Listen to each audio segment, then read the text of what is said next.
actually script something or agree on something. How do we start this conversation? You don't want to just wing it? You don't want to just wing it? Well, I mean, the conversation, we should wing it.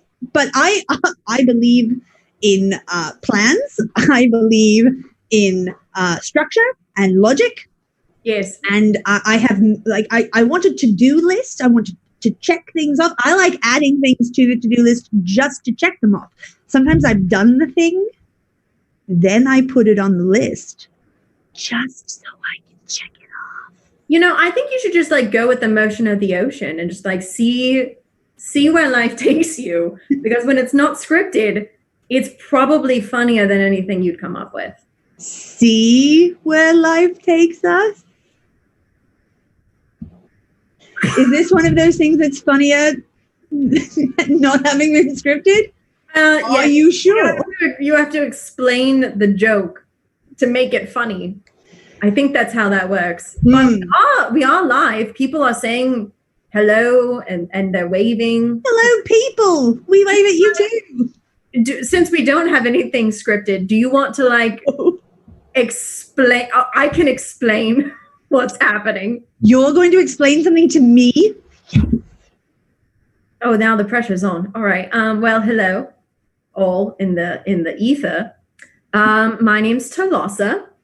The other person, I don't know where she is via screen. There is Athena. And we are part of the Vixens UnPlugged. Hello, everyone joining into the chat. And we are here to do Ask a Vixen because throughout the fair day, Rip Fair, we get asked a lot of questions and we figured, you know, we might as well just tell everyone all about it. So if you have any questions, you can throw them into the chat. I know I have so many questions and so few answers, but apparently Athena is the opposite and she has all the answers and no questions. That's no pressure on me to have all of the answers, but sure. You know what? Actually, that's very true for the way that we did, that you and I personally did prepare for that. You sent me a number of answers, and I said, "Great." It's true. Then shall we just dive in? Because see what I did there? Didn't plan it. I'm hilarious. But let's crack open the book of our lives. Well, actually, speaking of books, since we have been in quarantine this summer and not performing at fairs. Nope. What have you been doing to keep busy? Have you been like doing experiments? Have you been reading? What have you been reading? I mean, all of that. I've been currently banned from experimenting due to the fact that open ventilation at Vixens HQ right now is not a good idea with all the rest of the things that are in the air. And the amount of smoke that was produced in my laboratory last time, I got vetoed from experimenting too much. So I have one or two things concocted, but yes, I've been therefore spending most of my time reading, which is my very favorite thing to do. And I'm not going to lie to you, Thalassa. There has been a major upside to this whole, you can't go outside, you can't perform, you can't rehearse, you can't see your friends. The only upside to that is that I am perfectly fine. These are my friends. I'm fine with this. I love you very much and all of the people that we work with, but I'm fine. And I am also fine because I have almost finished Netflix. I don't know what happens when it's done. I don't know what will happen. I don't know if there's a credits for Netflix. Produced by Netflix. I don't know what happens when you're done, but I will find out and I will let you know. It's fascinating, a social experiment. I love it. True. But what have you been reading? Like, I know you've been reading. Oh, of course, yes. Well, if you were to recommend some books, perhaps not super thick, maybe like for my reading level, like a third grade reading level. Not A Brief History of Time. Oh, it's brief. Well, You couldn't. for time, for a history of time, this is extremely brief. This is the illustrated version. Sometimes I just get distracted. Is it it's a pop-up book? Well, we could call it a pop-up book, sure. Or a centerfold. Either one. Horsehead Nebula. Ooh. So this is my favorite, the illustrated brief history of time, the universe in a nutshell, by the great Stephen Hawking. This is I've read it several times now. I do a reread about every year. I also spent some time with 1001 differential equations, particle physics and you, the Feynman lectures, and I found a book. You found a book. I discovered a book called Weapons of Math Destruction. See, that's a good title. The content is actually fascinating. It's about data mining and big data collection. So it's actually utterly terrifying, but the title was just too good to pass up. It's true. It's true. That's light reading. That's light. Light, yes. If you're more like a fiction kind of person, yeah. Give me some of those. Excellent. Genuine recommendations. The Gone Away World is probably my very favorite book. It is set in a post-apocalyptic future. It's got mining. It's got robots. It's got ninjas. What else could you ask for? It's so delightful and an incredible twist at the end that I'm obviously not going to tell you about, but let me tell you, the first time I read it, well, the first thing, I read it, and within the first 3 pages, I was like, this is the inside of my brain on a page. This is amazing. And then by the time I got to the twist, I was like, I really hope that's not the inside of my brain. Oh, no. Fascinating. It's true. If you're more of like a fantasy type person, because that's some pretty sci-fi with a twist of fantasy to it, is The Gone Away World by Nick Harkaway. Very excellent author. The Night Circus by Erin Morgenstern is another of my very favorite books. Don't know if you've read it. About a traveling service. If it doesn't have only read comics. Well, I would like a list of recommendations for that as well. I'm sure.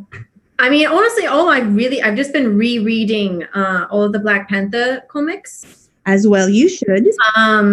Because Chadwick Boseman too soon, absolutely a tragedy. And I started rereading Civil War right at the beginning of quarantine, and I kind of regret it. But it's actually funny. A lot of people in the chat are huge fans of you doing a story time for Twitch. Story time with Athena? Yes. The legend of Neil deGrasse Tyson. Possibly. Although, speaking of weapons of math destruction, circling around the math part, because I don't do that part. It's really interesting, though. And did you even see there was a debate on, I think, TikTok recently about that? Did you see this video? More like an old woman. TikTok. Look, I'm a tinker. I do all sorts of very smart things. TikTok is not my jam, as it were. It's fine.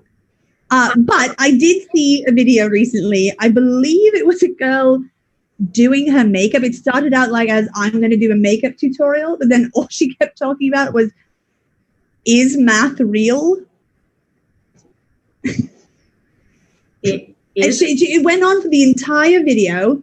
She was very confused, kind of upset at times, and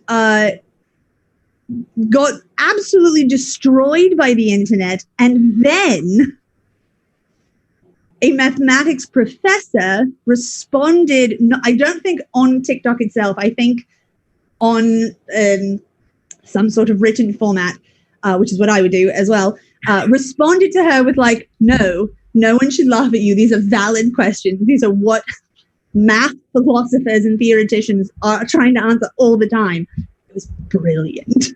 See, this is what the internet is good for, you know? But circling back to my first or other question, we also have a huge recommendation for The Night Circus. Have you read The Night Circus? That's what I recommended. Oh, someone I said it, and they're seconding it.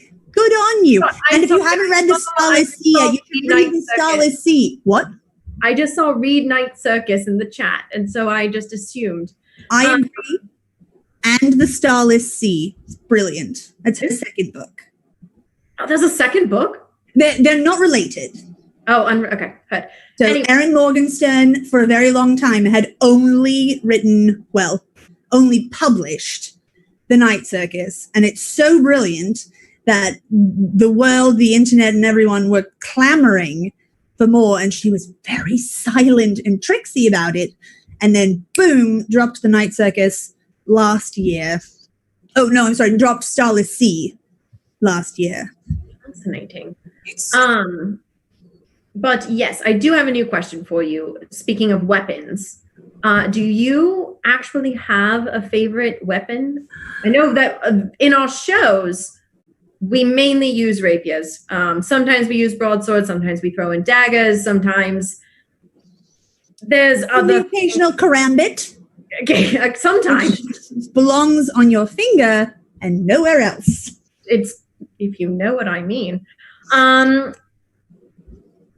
But yeah, we use a lot of different weapons in our show, but it's mainly the rapier. Do you have a different weapon that you prefer to use? I do. I have two answers to that question, and they're sort of opposite answers, I think, in a way. The first is the small sword. I love the delicacy and intricacy of small sword.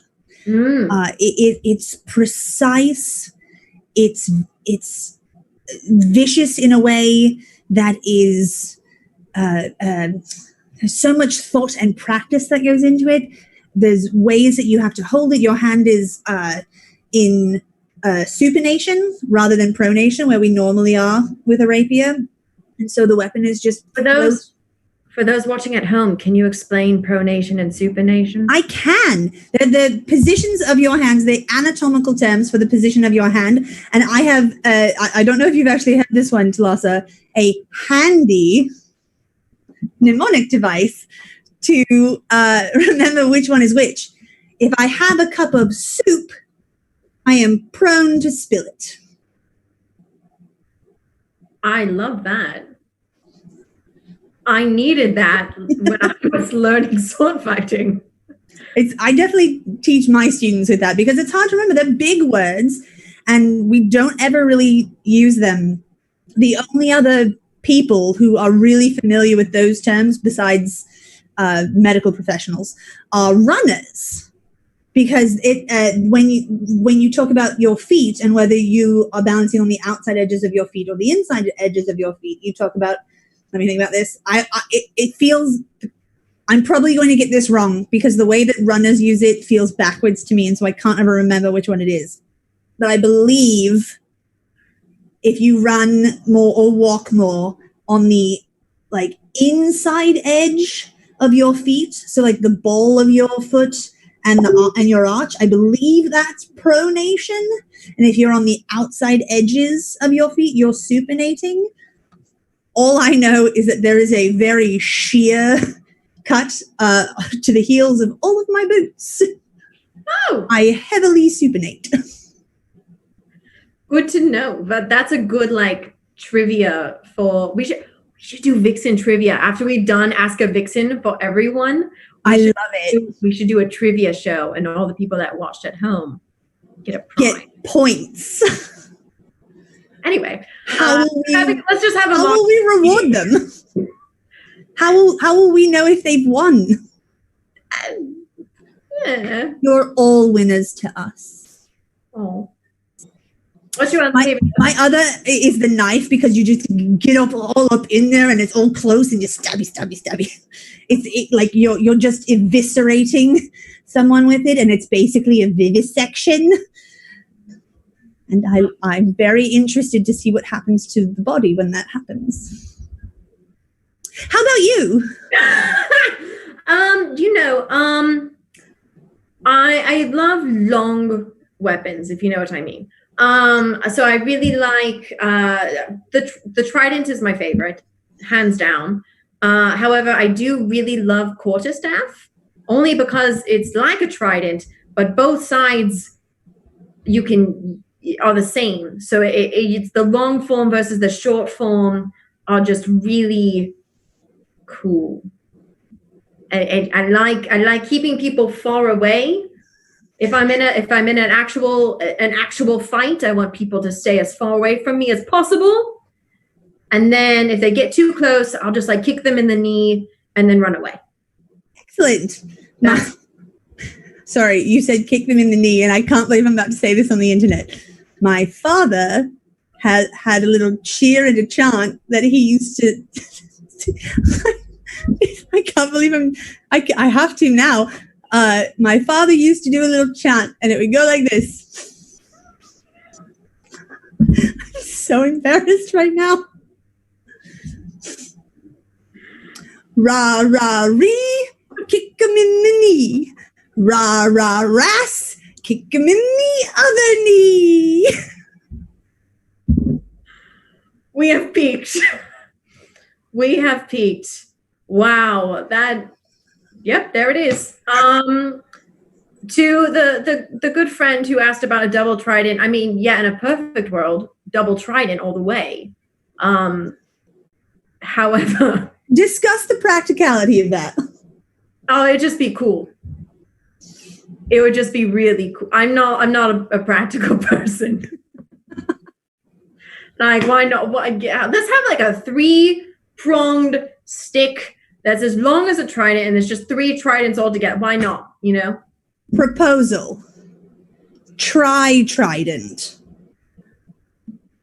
Look, if you want to tinker around, no one's going to stop you. Very simple Y copper piece that the tridents slot into. I don't know how you wield it. Find out on the job. It's fine. We have time to figure this out.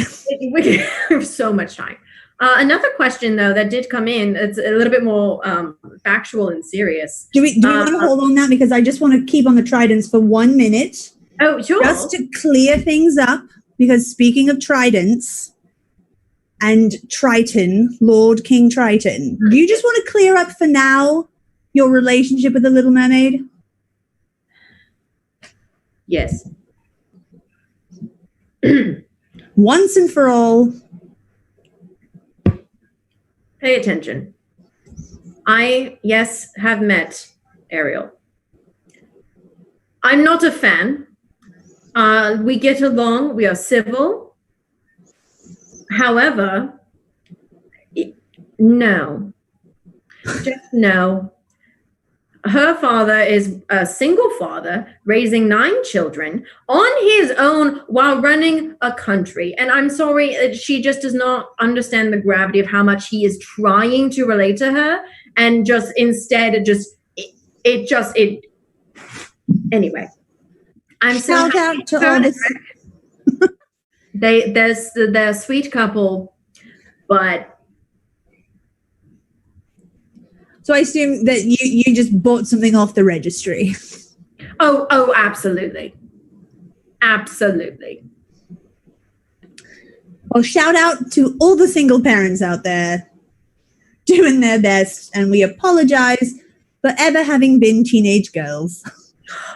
I mean, that's the thing. Like, I do get it, but like, I don't know. He tried. He's trying really hard. And that's what counts. There's the tea, as it were. But someone was asking, who is a recent movie resident, I don't know the word for it, to Buffalo, New York, which, like, congrats on your move. Especially during this time. Bold strokes, my friend. Seriously. But they want to know if we are based in the city or somewhere else in New York. Yes, we are based in New York City. However, we've performed lots of places. We've all of those places. We've gone as far south as Florida, as far east as New York. Wisconsin. Is it Wisconsin more east? That was Wisconsin, yes. The Bristol Ren Fair? I believe that's Wisconsin. Sure. It was definitely a W state. There aren't very many of those. That's true. But yeah, we've been around. We get around. We are mostly up and down on the East Coast, but we'll go anywhere. Anywhere for the right price, if you know what I mean. Hey-o. But yeah, in case you don't know of us, I guess a quick summary of who we are. Sure. I did assume that anyone who logged into this program knows who we are. Do, but they're new. I don't know. That's true. Maybe they saw us at another fair. I do not know. I'm just working with what I've got. But in case you didn't know, we're an all-female sword fighting company that does comedic Shakespeare productions, abridged Shakespeare productions. Very, very abridged. Really, just the good bits. Really, the sex and the violence. Yes. An occasional very good line. Do you have a favorite line of Shakespeare? A favorite line? That is specific. Do you have? I have like a running list that I hold on to. One of my favorites that has been for a very long time comes from the Scottish play. It is, I want to make sure I get it exactly right. There are angels in heaven still, though the brightest fell. Ooh, that's good.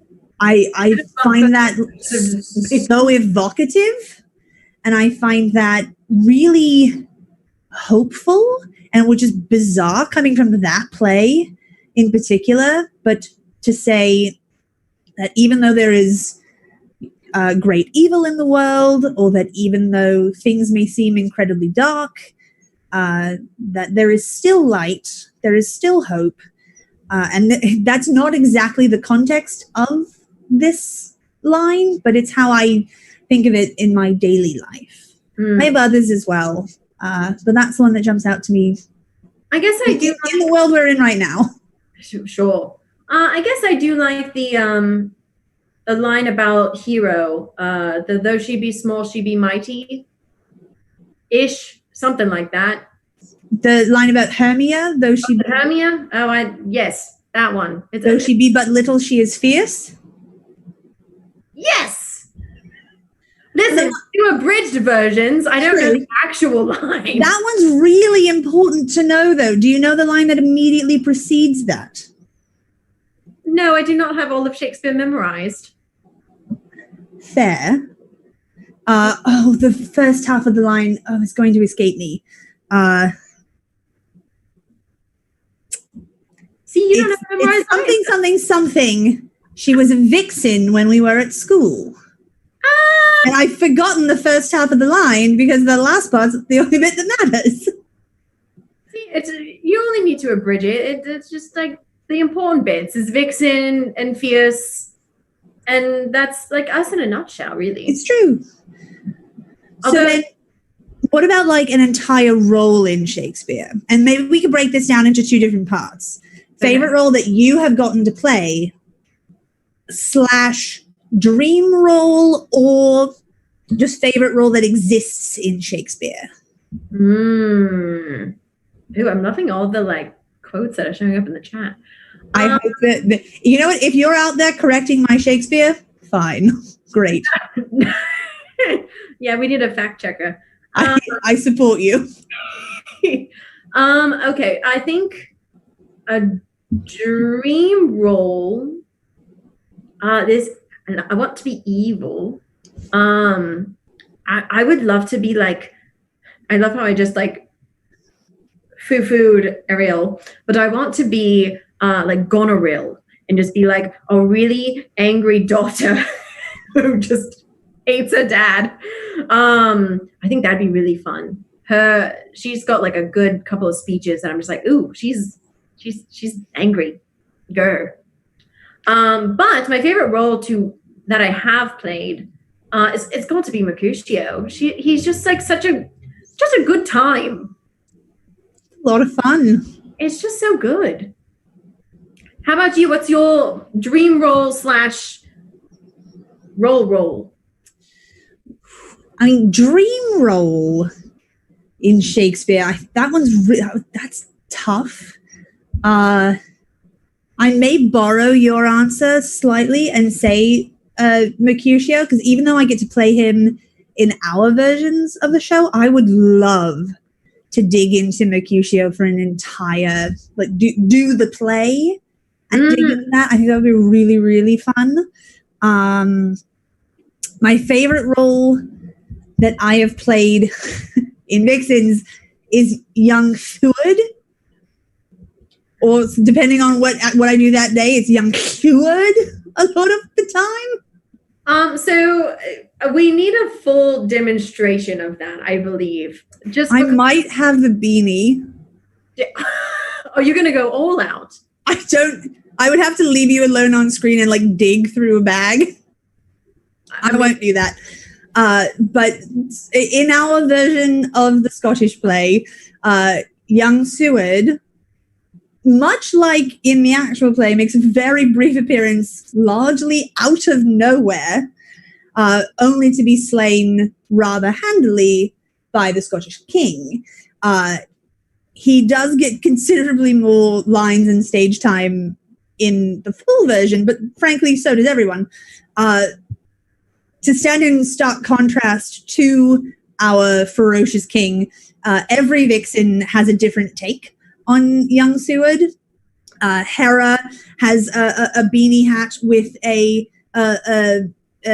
helicopter thing on top of it, and does a lot of nose picking. Electrina is the human embodiment of a fabulous dog that we know. I don't know that.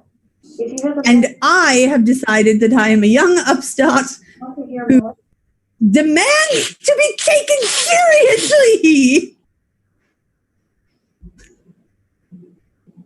So I use a foam sword instead of an actual broadsword. I attack with much might and ferocity.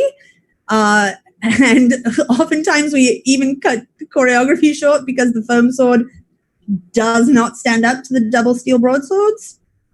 And I am slain with a swiftness. The entire time, just screaming and spitting and using as many glottal stops as I can. As someone who has been on the opposite side of that fight, can confirm lots of spitting. Lots of spitting. It is true. And yes, Melody does have her pumpkin spice latte when she does it. It kills me. It honestly, that entire section of the fight of the show, I am just trying to hold it together because it's also, we only have 5 minutes to do the entirety of the show. And so once we're at that point, there's 40 seconds left, 30 seconds left. And so I'm just like, we have to keep going. And an entire other fight after that. There's another fight. There's more to do. Do not laugh. We do not have time for that. And it is only once Electrina got me and I could not get out the next line. And it just, it was close. It was very close. But, so far, so good. Although speaking of close calls during a Vixen show, I want to know the tea. What is your biggest mistake that has ever, and not necessarily your mistake, but like, what is the biggest fluke that has ever happened for you during a live Vixen show at a fair? I would like to begin this by relieving myself of any liability. Everyone watching, you have now emotionally signed a waiver, and charges cannot be pressed against me. Oh, I'm so excited. This is also in a production of the Scottish play. And due to the time constraints, I panicked slightly. We, as in all of our shows, we bring a member of the audience up on stage to play a role in the show. In this case, Lady M. And Lady M dies over the course of the play. And we allow our volunteer to have a death scene, after which he must swiftly vacate the area of the stage upon which he is currently laying, because immediately following that is that young steward and then the Macduff fights. So we need to get that person out of the way very quickly. So I asked our volunteer to roll himself out of the way, and he, being laying on the floor and rolling, could not see where the edge of the stage was. I, being in a panic over time and just saying, roll, roll, roll, did not stop him in time at the edge of the stage, and I rolled a patron off the stage, Thalassa.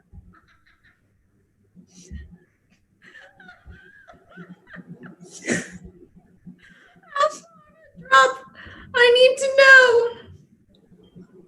How far did they drop? No, it was not very tall. It was the Connecticut Renaissance Fair. The stage was like a foot off the ground. It was exactly one step up. Maybe 18 inches, actually, because there was a little extra step at the front of the stage. He's fine. I checked. I was going to say, someone just said, assuming there were no injuries, it's just a perfect addition to the show. We got really good laughs. I bet. I bet also from the three vixens on stage. Horror. Utter horror, especially because we then checked in, of course, after the show, and I believe it was Atlanta, I think, who said, it's my job to clear that performer, not yours, right? I know that now. Fantastic. Please overshadow my humiliation with a daring tale of your own. Sure. Mine is also rather dangerous. However, it was with a member of our company, so it's fine. We can do that with each other. What did you do? So it's actually quite funny. Because normally I would say like my biggest flukes are like epic times I've broken character, but if anyone has seen me in a Vixen show, that's very common. People, we're funny. I don't know what to tell you. So I break character all the time laughing because everyone's funny. Regardless. So my second weekend ever performing with the Vixens on Guard. It was a large group of us at the Mutton and Mead Fair in Montague, Massachusetts. Lovely fair. We miss them. Love them. And I had just doused myself in sunscreen because, as you can see, I am a sheet of paper. And as we were doing the fight, we were doing Romeo and Juliet, and I was fighting our Tybalt, who was being played by Calypso. And as I was sweating, the sweat/sunscreen was getting into my eyes. And, a professional would have said, "We must stop, for my eyes are burning." But instead, I said, "Nay, I cannot let my captain down and stop this show. I will just fight with my eyes closed. She won't notice. It's not like she'd be looking at my face. I cannot tell you how, but I made it through the entire fight perfectly. Didn't miss a beat. I get off stage and I am just like, I'm going to be fired. I've been in this company for 2 weeks and I am fired." And we get off stage and I go to her and I'm like, "I am so sorry. If you want to just fire me, I understand. I did the fight with my eyes closed. The sunscreen was in my eyes and I just couldn't see. I should have stopped. I am so sorry." And she, without skipping a beat, just goes, "Oh, my eyes were closed too. The sunscreen was in my eyes as well. We know that fight really well." Patted me on the back and then went back on stage. Thalassa. Yes. Should I not revealed to you my deepest, darkest moment as Vixen, involving human endangerment, and you're just bragging. No, I was petrified. I didn't fight with my eyes shut. That's a huge fluke. Absolutely. Don't do it. Definitely don't do that. Don't do it again. Calypso shouldn't have done it either. But I would like to hold these two stories in balance with one another. Two professionals who have rehearsed together over and over and over again, knowing the fight so well that they can do it in their sleep, and, "Oh, sorry, sir, the ground is coming." Could I tell you about the time that I grabbed a man wearing a what is it called, chainmail kilt, and was not wearing underwear, and I didn't know, and I picked him to be our volunteer? Yes, tell that story, please. Okay. You know what? That's enough. I think that story tells itself. I was approached by a gaggle of women who said, "We are here on a bachelor party combo. Go pick that guy. He's got a chainmail tie." And I was like, "Great. I am so excited to be a part of their journey." So I went and I grabbed him. He stands up and he's wearing a chainmail kilt with there's a little bit of sheer something underneath to cover the bits. And I go, "Are you wearing anything underneath that, sir?" Because he's already standing up and walking with us. And he just goes, "Oh no." And I was like, "You're going to be laying down later in the show." So we get to that part of the show and I sprint backstage. Which show is this? I believe it was Romeo and Juliet. So it's the whole lay down with your feet facing the audience. For a very long time. For a very long time. And so we get to that point of the show. I sprint. Thank goodness it was September or something. It was cold. So I had my cloak. And so I ran backstage, grabbed my cloak, ran as he had no shame. He was ready to just in front of the entire audience and did not care.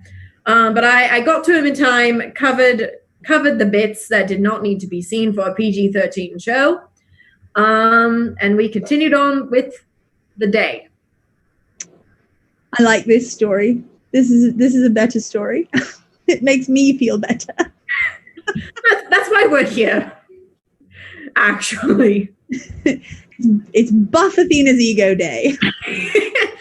Well, we do only have a short amount of time left, so I do want to tell the chat, if you do have a question, throw it into the chat.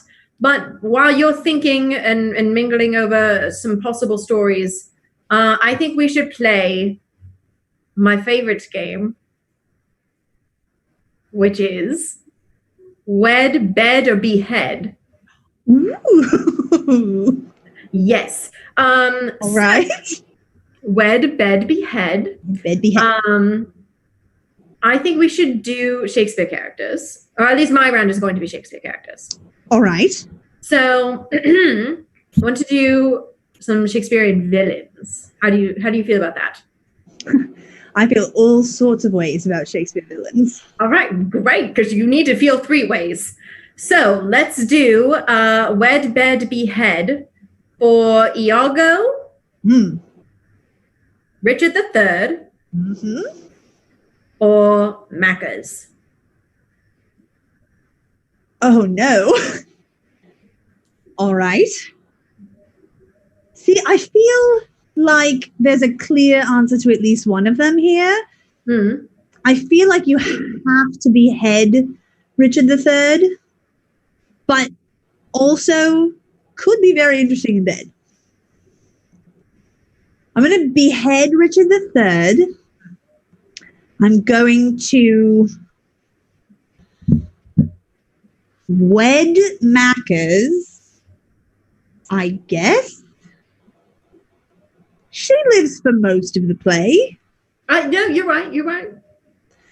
And hands down, bed Iago. Really? I think, yes, I'm going with that. I know he's a deeply insecure man, so I feel like he would feel like he has a lot to prove, which could be very beneficial for me. Okay, that's good logic. See, I was going to marry. Behead Richard III. I was going to bed Maccas because I feel like that would just be a lot. And that's all I really need. Like he's got too much baggage for me to like actually sign up for. But like I would marry Iago. I feel like your life would be in constant danger. I mean, like there's the thrill of it. I don't know. Keep it spicy. Yeah, you never want the relationship to be dull. Sure. You know? Yes. You stay on your toes. Exactly. All right. But I will say, would your answer have changed if I had done Lady Maccas instead? Oh, bed Lady Maccas immediately. But I was already bedding Mac, so I guess technically no. Okay. Well, I was going to leave out Iago and just do both Maccas. All right. Well, so then let's keep it. We've talked about the Scottish play so much tonight. That's been a running theme. Maccas, Lady Maccas, Banquo.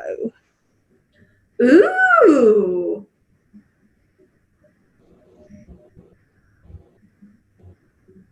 Okay, behead Maccas.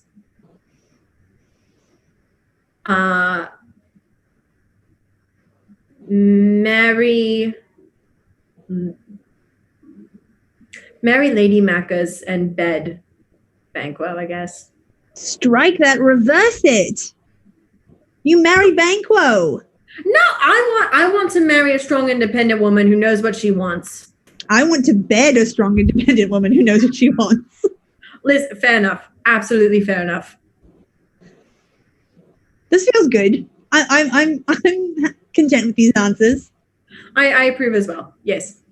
Do we want to do another round? Sure. All right. English monarchs.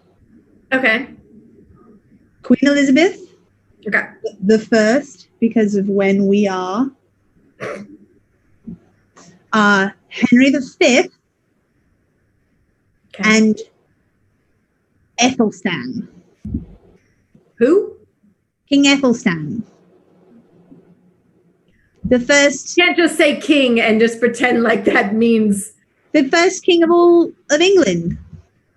What? There were, marrying Wessex and. No? No. What? Edward II? Go back to the Apple Man. Who? He's the first king of England.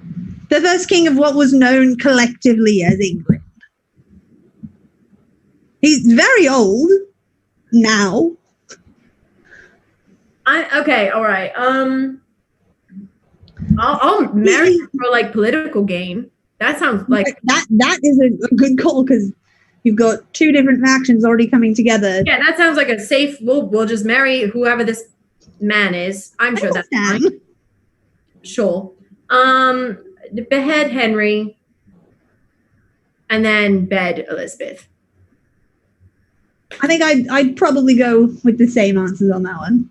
Yeah. Yeah. Yeah. I'm glad we're in agreement on that one.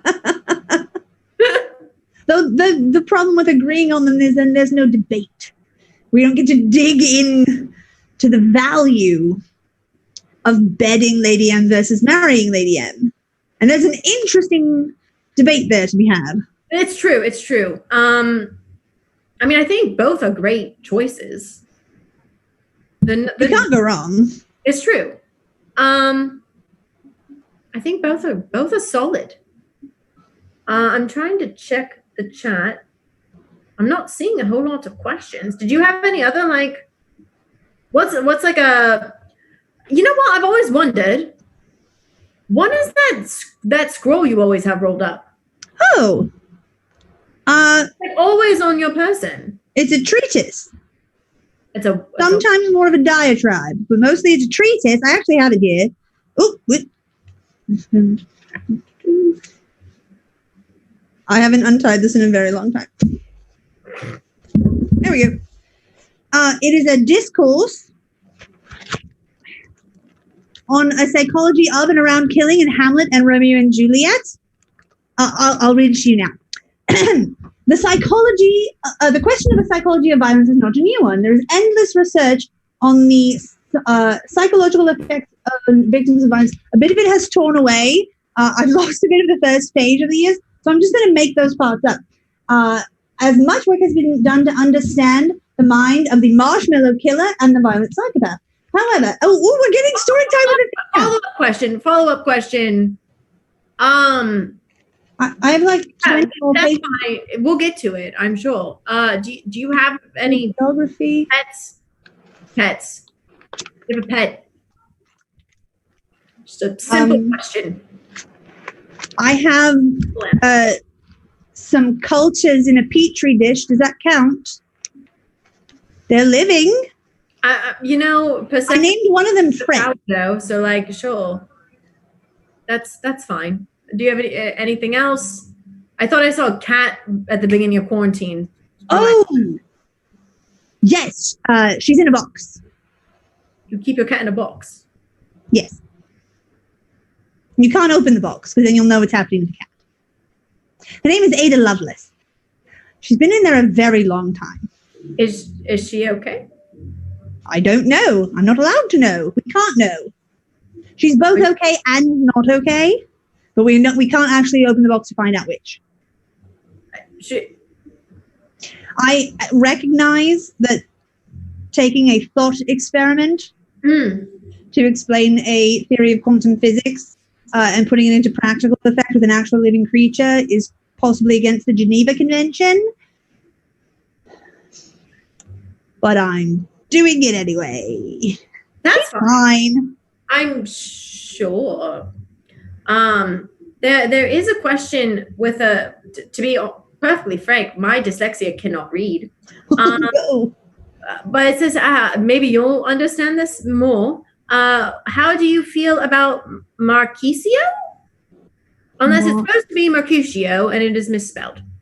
Unless you know what Marquisio is. How is Marquisio spelled? Marquisio. I'm going to bet that that's Mercutio. Okay. How do we feel about Mercutio? Nothing but love and joy. Truly. I'm very interested in, I want more Mercutio. That's how I feel about it. I want more. I find the relationship between him and Romeo to be utterly fascinating. What I want more of is, we know he's related to the prince in some way, but specifically how? I think a cousin, they say, but Shakespeare throws around the word cousin to just mean hey pal. So who knows? I want more of that relationship. I want to know how did he become so disillusioned with the state of politics? with the fighting between the families. What is his prior relationship with Tybalt?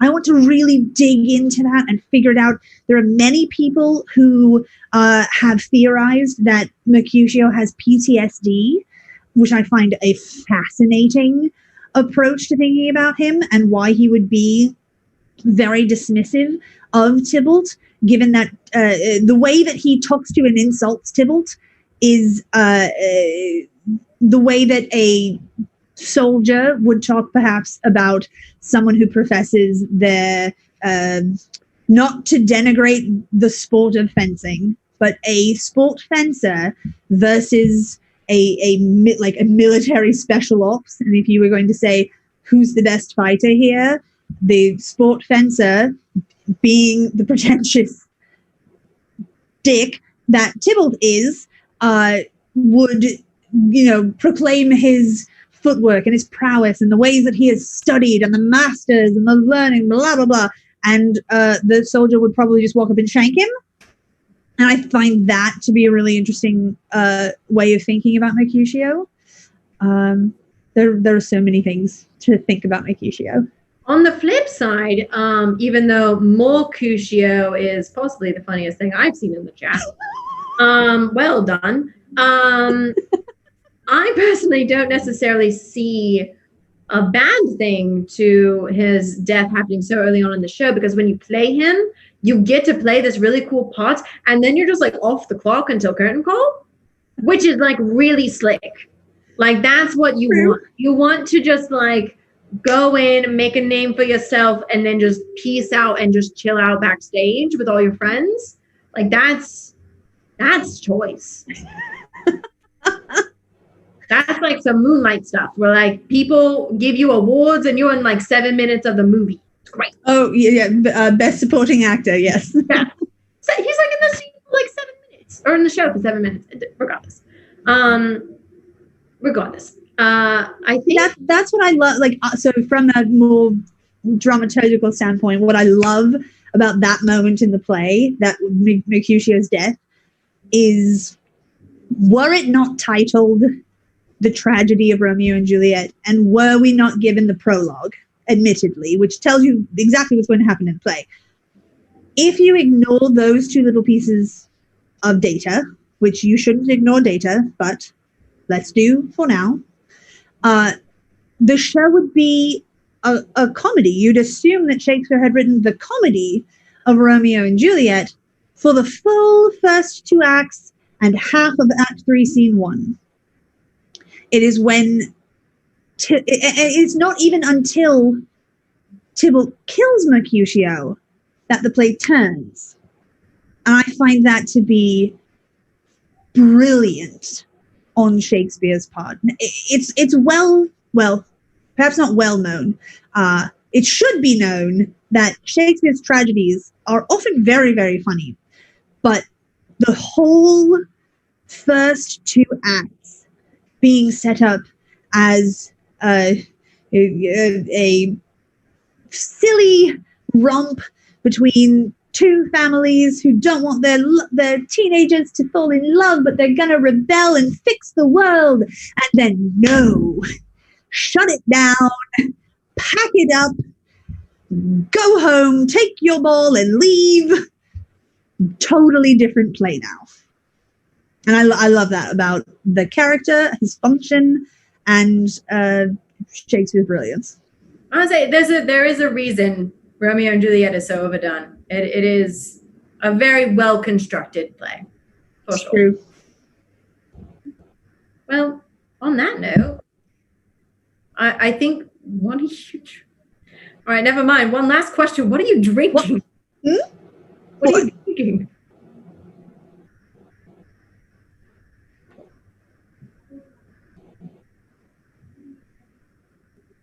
I will worry about it. Chat.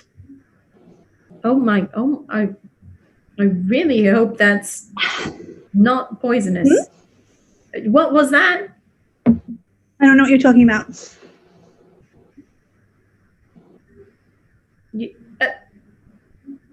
Okay. Are you hydrated? I feel fine. feel great. I think we should end this stream before we find out what happens on air.